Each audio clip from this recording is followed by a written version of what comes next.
Well, thank you guys for joining us for a conversation about emotional health. That's been a big thing that we wanted to give attention to in the Advance movement, especially as the world has gone through so much in these last few years. And I think it's really brought emotional health to the surface, even if it's always been there, as I think we all kind of know. And so this is a good opportunity to just pause, slow things down, and talk a little bit about what it means to us personally, us as a movement, and how we can just continue to give ourselves to it, get better at giving attention to emotional health. So grateful for you guys all to join us. And I wanted to just start by saying, like, how did you wind up here in this moment? What's the road that brought you to really prioritizing emotional health, studying it, considering it, and trying to practice it, especially in the context of church? Vicki, I'll start with you. Okay, so I'm a children's nurse in the UK, and through my career, I've been spending time working with families and children to support their emotional well-being in the face of adversity. I found myself working in the child and adolescent mental health specialist services, supporting children and young people with their mental health who had diagnosable mental health conditions. And at that point, I realized that there were so many opportunities that had been missed, where their emotional health could have been supported and the course that their life was on could have been altered. So that's where I became interested in sort of emotional well-being promotion. And then you kind of bring the faith in. In the last 18 months, I've had so many conversations with church leaders who are, I think I need help, I don't know where to go. I don't know how to find help for the people I'm caring for. And just recognizing the strain that pastoring people places upon them, and either needing help because they're in crisis or realizing they need to prevent a crisis that's on the horizon. So I think that's how I've ended up in this room today. Yeah. I want to see pastors thrive, not just survive. Well, I know you have your own personal experience of really actually coming to greater and greater degrees of emotional health. What would you say about that, just, kind of quickly about your own personal journey? Yeah, so with all of my professional knowledge after COVID, the pressures of that meant that my coping mechanisms failed. And I was laid low, and I stopped functioning for a season, and I had to go through my own journey of seeking spiritual guidance and support from my brothers and my sisters and my friends alongside me, as well as getting professional help to understand what had led me to that point. And I think that was a really powerful journey because there was the professional and the spiritual care combined, so that I could come as one who has hope. I come as somebody who's kind of understanding myself better with the professional support, and then the spiritual element, somebody who comes needing Jesus. Yeah, that's good. Renelle, how did you land here, other than by a twist of your arm? But why have so many people seen fit to have you speak about this topic? This is a question I ask myself all the time. I think part of it has been just a journey of learning how to be okay with the emotional side of faith. And 2017, Alan and I took our first sabbatical ever. And part of that was actually seeing a spiritual director. I personally had gone through a couple of years of really seeing some patterns repeating in my own life, where I just found I would get overwhelmed, and I noticed a pattern that there were certain things that would sort of line up, and I would hit a bit of a wall and get overwhelmed. And I was just wanting to get to the bottom of that. What is that? It's not resolving on its own. I don't understand it. And so part of that process was actually going to a spiritual director, going for healing prayer. And it was just amazing having someone who was okay with these scary emotions coming up. And I had felt up until that point that I had to keep them under control, had to sort of separate that from faith because they seemed to challenge faith. And it was just a space where emotions were actually part of the way God's made me, the way that actually God wants me to integrate that into my faith, and actually it deepens my relationship with God when I bring my emotions. And so ever since that time, I've been seeing my own spiritual director.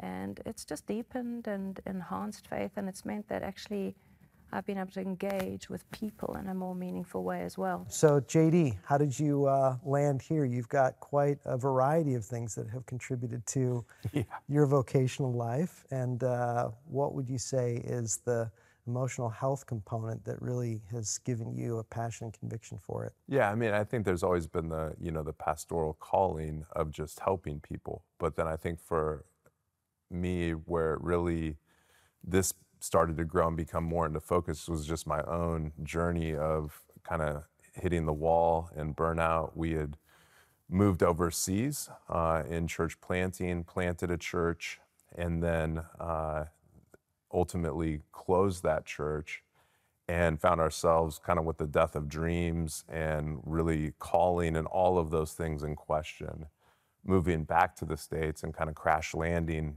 back into the States, wondering what just happened. And it was in that season then that began to reach out for some counseling initially. Also just had mentors and people pouring in, but also just kind of a dark night of the soul and asking the big questions. And then over time, actually was introduced to a spiritual director, and so started that. And just all those things together, through receiving my own help, begin to help me just understand kind of a deeper reality of my soul and the need to care for it. And so it's just kind of continuing on that journey from that time. Excellent. Yeah, Michelle. I think along the same lines, around the same time, about 10 years ago, we were in the middle of another church plant and discovering that the issues that people were coming to us for help were more complex than we had been equipped to help with. And had this really pivotal moment where we realized we both probably needed to be skilled up and equipped differently. And that looked different for each of us. For me, it meant some equipping in clinical mental health, and then for JD, it meant something else. And that was what sort of began the journey. And then along the way, becoming more and more compelled toward bridging this gap between the psychological world and the sacred world. And wanting the church to be equipped in a way that those two things don't need to feel like they're in competition with one another, but that they can complement one another. What would you say to somebody who goes, yeah, look, that's important, but really, I've got to give myself to all these other things in my life. Why is emotional health important, especially for somebody who serves in ministry as their primary vocation? This church planting movement, it's advanced, right? And so I think Peter Scazzaro in his book, Emotionally Healthy Leaders, just has this really helpful infographic at the beginning of the book where he says, here's kind of how most churches, kind of Western church works is you attend, then you get involved, community group, tithe, volunteer, and then mission. And then he kind of just asks the question, like, how's that working for us? Like, people are burning out, it's not going that well. And then he just gives a different infographic with this kind of attend and then this iceberg. And he's just like, what the church currently does is just dealing with the tip of the iceberg when we do just kind of those basic things. But we really need, if we're going to be healthy and sustaining the mission, we have to deal with the depths of people's soul and have those things healed and restored so that we can be successful in mission. And so there's other reasons, but if we want to sustain in the mission that God's called us to, then people got to be healthy. Well, and I'm not surprised that that would be the first thing you would say, Yeah. JD, because mission is, you're pumping with that. And in some ways it's counter to the continue to make progress. Unless we're making progress, we're not doing anything. But you've managed to go, actually, that contributes to progress. Yeah. Yeah. What do you feel like has even most recently affected you in terms of this emotional health journey and the mission, if you connect those two things? Yeah, I think just wanting pastors to be healthy, that just we got to sustain. I think as I've, both in my own journey, but then as I'm working more and more with pastors and leaders, what I'm finding is that we run so hard after the glory of God, which is good, right? Like we can celebrate that. The problem is we do it not from a place of delighting in God, because we understand how much he delights in us as his children. And if we can fix that, it changes. Striving actually becomes joy. It becomes peace. And so if we can help people, be healed in their innermost being, that's what Ephesians 3 says. Actually, it just changes. Not only will the mission continue, but actually we do it with far more freedom, far more delight. And that's the flourishing and that we would know his love that, Paul talks about. Vicki, I'm curious, as JD talks, what is it that connects you most personally to it and passionately in kind of your own convictions around emotional health? So I think emotions are a gift from God, and I think they are almost like our dashboard. So when an emotion triggers and we're aware of it, there is something we need to pay attention to. But I think as humans, because of our vulnerability, we don't necessarily know how to interpret what that emotion is, or we're not comfortable with sitting with uncomfortable feelings. We want to run away from them. And I think if God's people can learn to understand their feelings, know how to respond to them, know what they need to do to tend to them, as well as understanding maybe the things in our lives that have shaped the way our personalities are, the way we respond to situations, well then we are going to be healed and holy and better fit to serve the King and his people. So I think wholeness comes from being able to sit with feelings, whether they're painful or joyful, whether our experiences are painful or joyful, and we're able to kind of move through those things to bring glory to God. So we need to train people how to use those feelings. Yeah, well, and of course, I mean, what it just sort of brings to mind for me is all these things that we're giving ourselves to is ultimately to follow Jesus, who would have been the master of these things. How does this stuff land in the person of Jesus? I don't think it's a question that is too far from why is emotional health important. What do you think of when you talk about being conformed to his likeness when it comes to emotional health? I think two things that have become forefront for me, whether it's as a clinician or even just in our home with 3 teenagers and then looking at the body, is this idea of our children, and then any clients that I have or any congregants that any of us have, are being discipled every minute that they're awake by something. The trend now seems to be more in the sort of social media, TikTok world. And I've noticed that, or not that I've noticed anything special, but it seems that the enemy's current tactic is to use the soil of self-help and shift our thinking slightly to the left or slightly to the right of truth, and then be discipled by that. So this idea of, removing things that are toxic, or living your truth, or whatever it is. And so that has made me really curious about Jesus' mental health, the church mental health, and this idea that churches being on the forefront of teaching and expressing mental health and healthiness and holiness is a way, I think, for eldership teams to play the role of guardian of people's minds and hearts and souls. And then I also think a primary way that we can do warfare, somewhat related to mission, but just this idea, if we are equipping people to think well in a way that protects their minds, their hearts, and their souls, then they're going to be able to do warfare and mission differently. And they're going to be able to see when culture presents them with a form of discipleship that's actually going to be dangerous for their souls rather than helpful. That's good. Renelle, I want to come back to you on that one. I know all of this stuff will connect with something for you, even though you might not be inclined to jump right in. But what stirs in you on these things? I mean, I think in so many ways, when you become a believer, you sign up as an apprentice of Jesus. And so for me, a lot of this is actually just about being his apprentice and looking at the way he lived. He came here to show us what this looks like in humanity. And he was kind enough to include some really good habits that took care of his soul.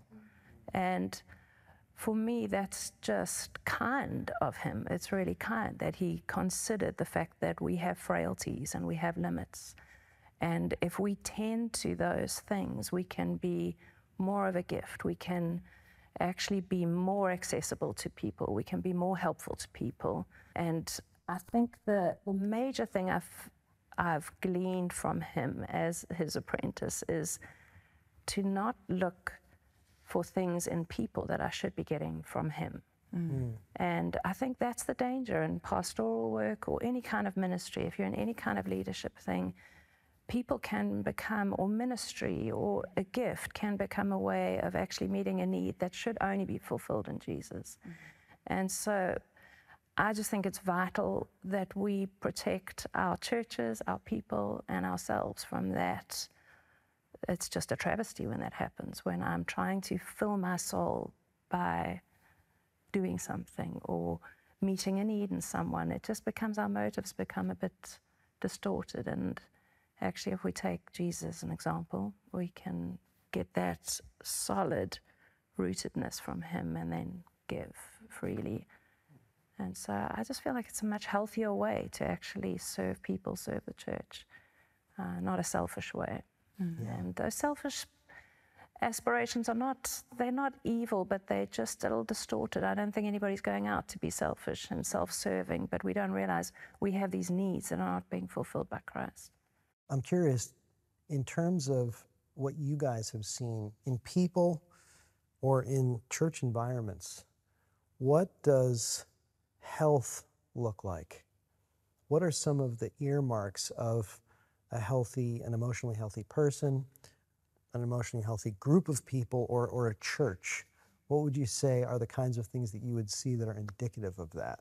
I'll throw out one and get us started, at least, is just balance of life, balance of work and family time, Sabbath and rest. Sometimes the worst people on the planet are church leadership in terms of actually Sabbathing. And so that's one of the things we try to pay attention to in our own lives. Are we getting off course and we're saying yes to too much work?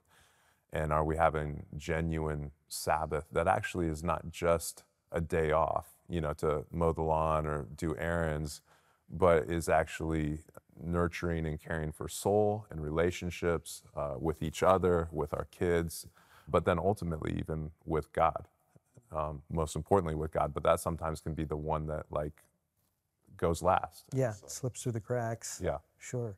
Yeah, and I think people who have enough margin because they've said no to certain things, where they can then experience connectedness, whether it's with the Lord or with others. If we don't have margin, typically the things that are going to nourish us are the things that we will tell ourselves we don't have time for.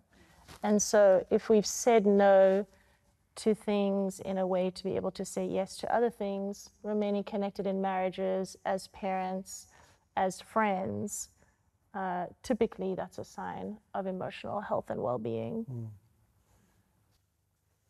Yeah, and Renelle, I remember you once saying, we were in a staff meeting and somebody was talking about kind of burnout, and that happens every once in a while. People, you can tell they just get to kind of the edge of things. And I think one of the things that you noticed is that it's one thing to take the time you have and actually do things that are restorative to your soul, that connect you with God. It's another thing to fritter that time away. Yes. And it actually is really intentional. Yeah. How do we be intentional? I mean, Ginny and Michelle are talking about some things, but what would you say are just some practical ways to do that are almost probably easier said than done, but we need to return to? Yeah, it is a strange thing, because I think in those moments when we have time, the tendency is to want to hide from our lives. So we find escape. That's where we run. And so we'll watch countless TV shows, or we'll play video games, or whatever it is that you do. It might be sport, it might be whatever it is. But we'll tend to almost just want to escape. And what we don't actually need is escape. We need actually to get rooted again in God. And that feels like work when you're in ministry, because your work is God. And so it can feel like work. But I think the main thing to really reset in our minds is that this is a restorative practice. It's actually the only thing that can restore you. Because anybody will know that after binge watching on Netflix, you're just exhausted and discouraged and you feel worse. And so for me, it's been a simple practice and I find routine is helpful, because then you start getting just a positive feedback loop where this works. I know that this is a place where I meet God, where I encounter Him, where He resources me and fills me, and I feel His affirmation and love, and it feels good. And so I find there's a richness in just having a routine, a practice that's repetitive, a place, an activity that makes you, whatever it is. For different people, it's different things. For me, it is not going for a run. For me, it is sitting on my porch in the dark, first thing in the morning. I meet God there. And I don't want to wake up at 5 a.m. I don't want to wake up at 6 a.m. I don't want to wake up at 7 a.m., quite frankly, but I know it's worth it. And so there's an appetite now over years of finding God in the dark on my porch. And I just think it's those sort of things of just finding that place where for you it's easy to connect with God, where it's quick, and to pursue those things in those moments and make sure that in that space of time you are fitting that in somehow. Right now for me, it's an app that's helping me just by reading scripture over me and some prayers. And I can do it anytime I want, but I almost immediately feel this connection to God. I feel Him resource me. And I think if you can develop those sort of habits and resist the urge to escape, it's a resourcing and a feeding and a grounding that's so much deeper. But the temptation is to just get relief. Yeah, that's good. Vicki, I'm curious, with your work with children, you can start to see patterns develop really early on in life. What can we learn about adult emotional health from looking at kids? Wow, I think kids are a raw form of humanness, aren't they? So they don't know how to sort of moderate their responses. Their behavior, sometimes we'll look at it and think that's naughty, but really it's just a communication of their internal state. They need help interpreting their emotional state. They need coaching, and this is how you manage it. And I think grown-ups, all we are is better at hiding and covering our feelings. So I think we need to be taught by one another, how do we respond to those feelings? Be them joyful or painful. Like, it's okay to really enjoy those really good moments, you know? It's okay to revel in that, and it's okay to lament. I think it's not good to go and have tantrums as fully grown adults, but it's okay to have people where you can share those difficult thoughts or feelings. So yeah, I think that's it. I think it's being alert as well to children. When they do something they know they're not supposed to do, they go and hide.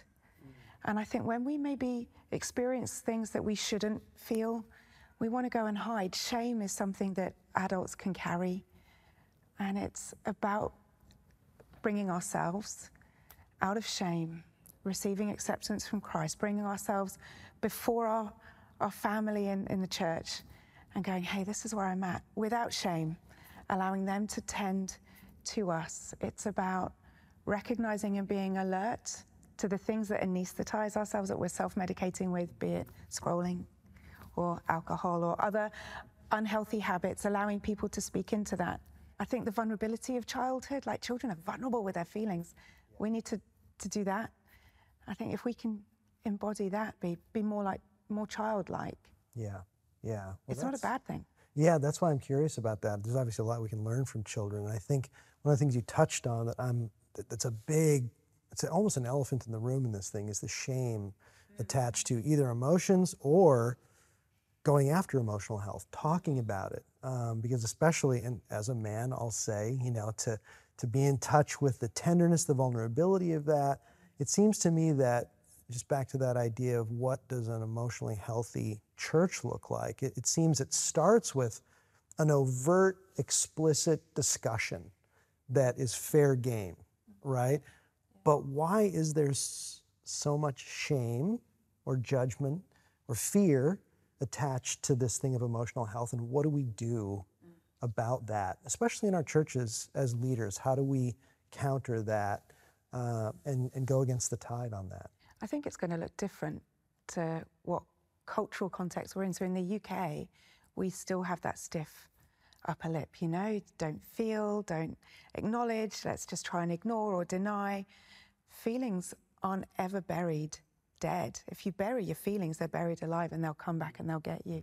So I think, certainly in my context as church leaders, we need to be open to talking about these things. We need to normalize conversations about our feelings. We need to talk to that shame, like we don't do shame here. It's okay to not be okay. Yeah. And we need to start that young. We need to start training our children in kids ministry. It's okay to not be okay. Yeah, yeah, that's good. Michelle, how about you on that one? I think we've never lived in a time before where we've been so encouraged to talk about mental health and emotional well-being. And so I think many of us probably are still untangling what it meant to be raised very differently than that by a generation that did not value emotional and mental health. And so we walked into marriages after being discipled and raised by parents who would never have gone to marriage counseling. And we, you know, so part of it, I think, is some of us are still untangling or almost reparenting ourselves on some of that. And then I think probably in different contexts, America right now, it's trendy to talk about mental health and emotional well-being. I don't know that that's true in every other context. And so there's probably some contextual pieces to that. And then I think there's maybe an intimidation factor too, where those who are still being equipped on how to have these conversations are feeling intimidated by the conversation. And so there's sort of that overlap of, whilst we're all skilling up, there's this reality that there's lots of hurting people that we can't necessarily get to all of them. And there's this shame piece, and we're almost trying to catch up with the need that's been presented, and the skill set isn't quite there yet. And, you know, it seems to me that being American, living in America, that is true. The sort of doors have been thrown open for that. I know for guys, though, those doors are not easily thrown open. I'm not saying they are for women either, but just speaking as guys, JD, I'm interested to hear, as you walk with a lot of guys in this and just find yourself in different environments, are guys opening up to this, or is it still a battle?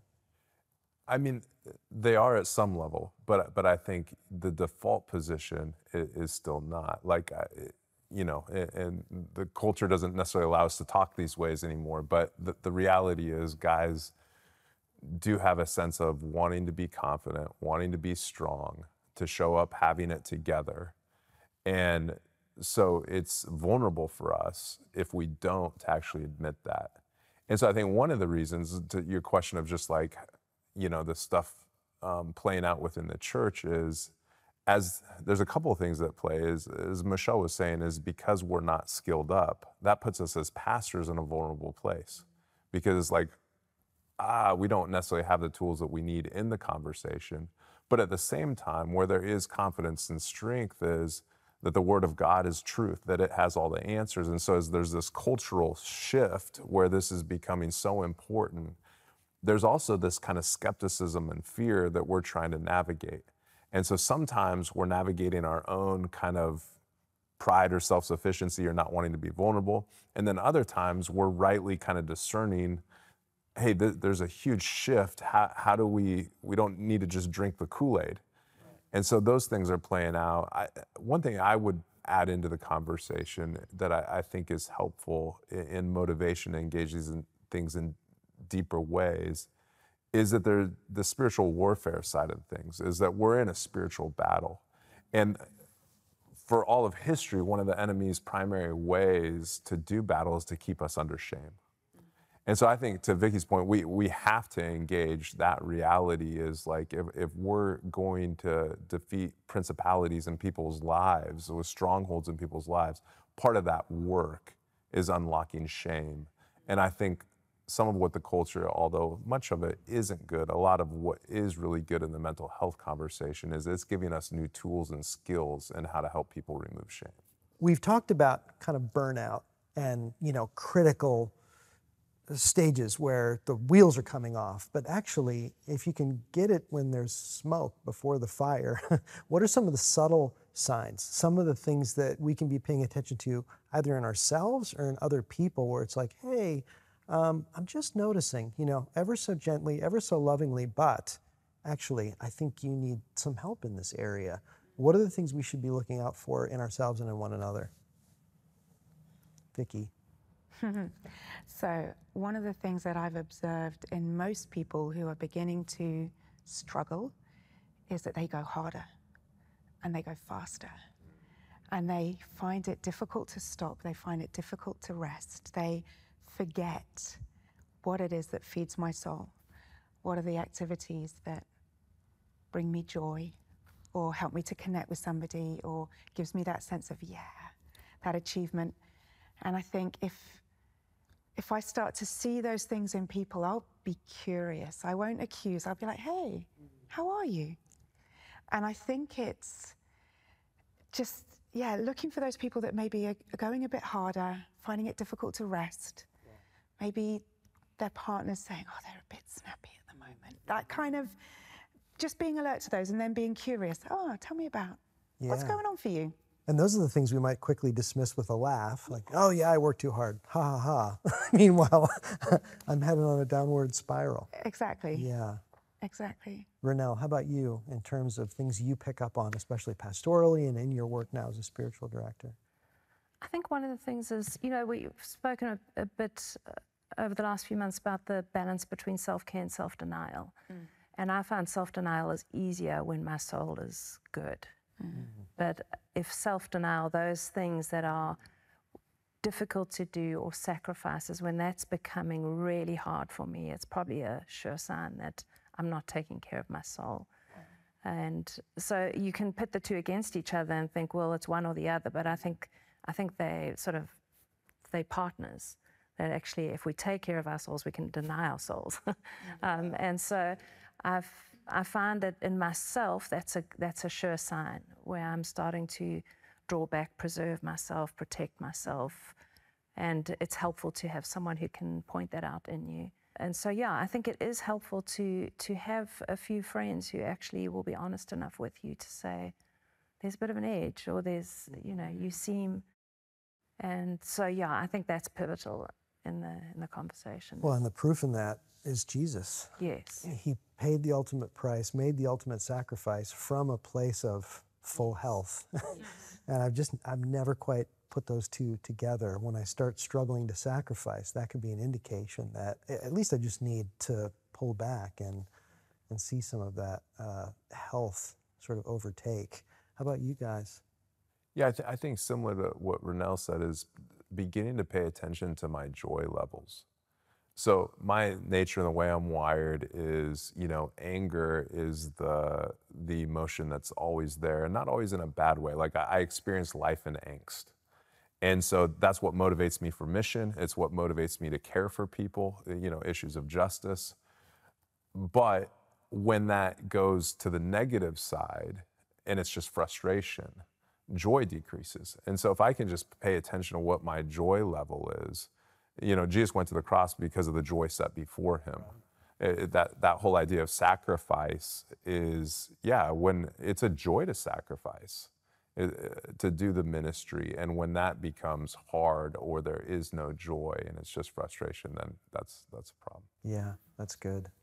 Michelle, landing with you. I think three things that I typically see similar to Adam and Eve in the Garden of Eden is this desire to cover up. So sometimes that's at its core, it has shame or just wanting to have this veneer that everything's fine. Blame shifting. So getting scratchy and accusing others rather than being able to take ownership for things. Wow. And then withdrawing, which I'm guilty of. You know, if I'm feeling stressed and I have no margins, I'll withdraw rather than wanting to be connected here or here. And so when I see those signs in somebody, typically it's a marker or an indicator of needing to get back to a place of connectedness and health. Yeah. Wow. That's good.